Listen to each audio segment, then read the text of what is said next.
we've created these sensitivity tables for you. So normally, so the figure in the middle is always what it looks like normally. So this is the profit that you're making based on all the assumptions that you put in here.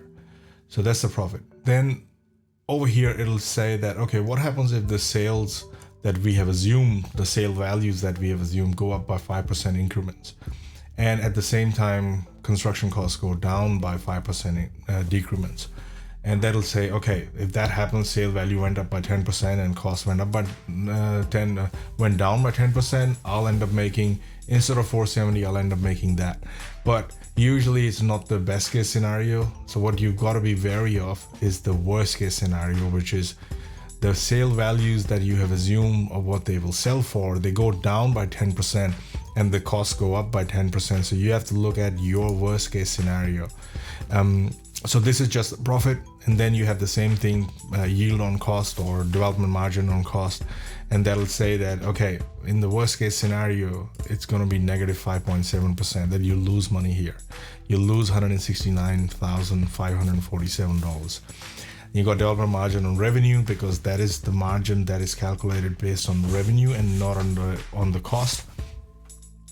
Return on equity, so this is, you're making 35% return on your money, and if the worst case scenario was to hit, you will end up losing 12.9%.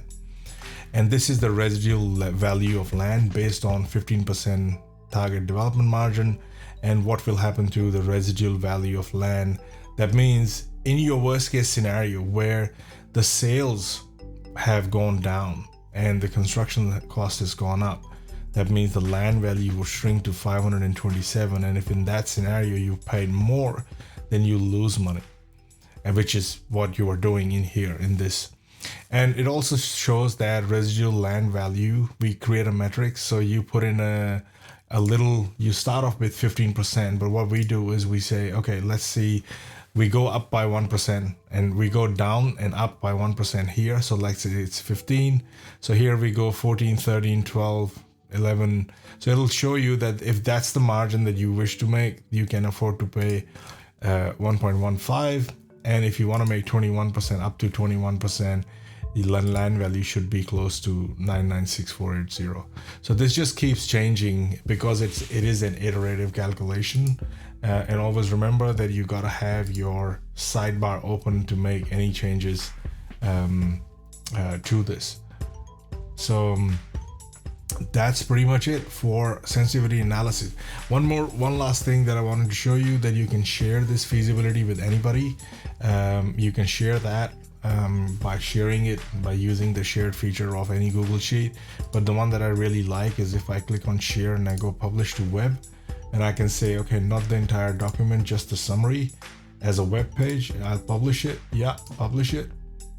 And then I will just copy this whole thing and paste that link here, and then it becomes a published web page that you can send to whoever that you need to send it to, and they can look at these numbers and comment or you know, and send you their feedback on it.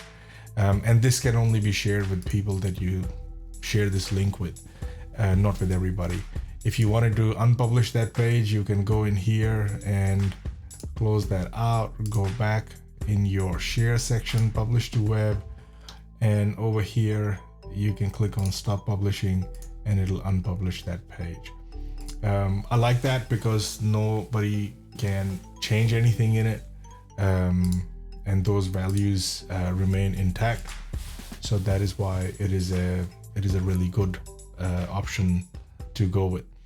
So that concludes all the training material for Smart Feasibility Calculator. It's our brand new feasibility application we just recently launched, and we've made some considerable changes in the background, sharpened everything, and it works perfectly. So I hope you enjoy it.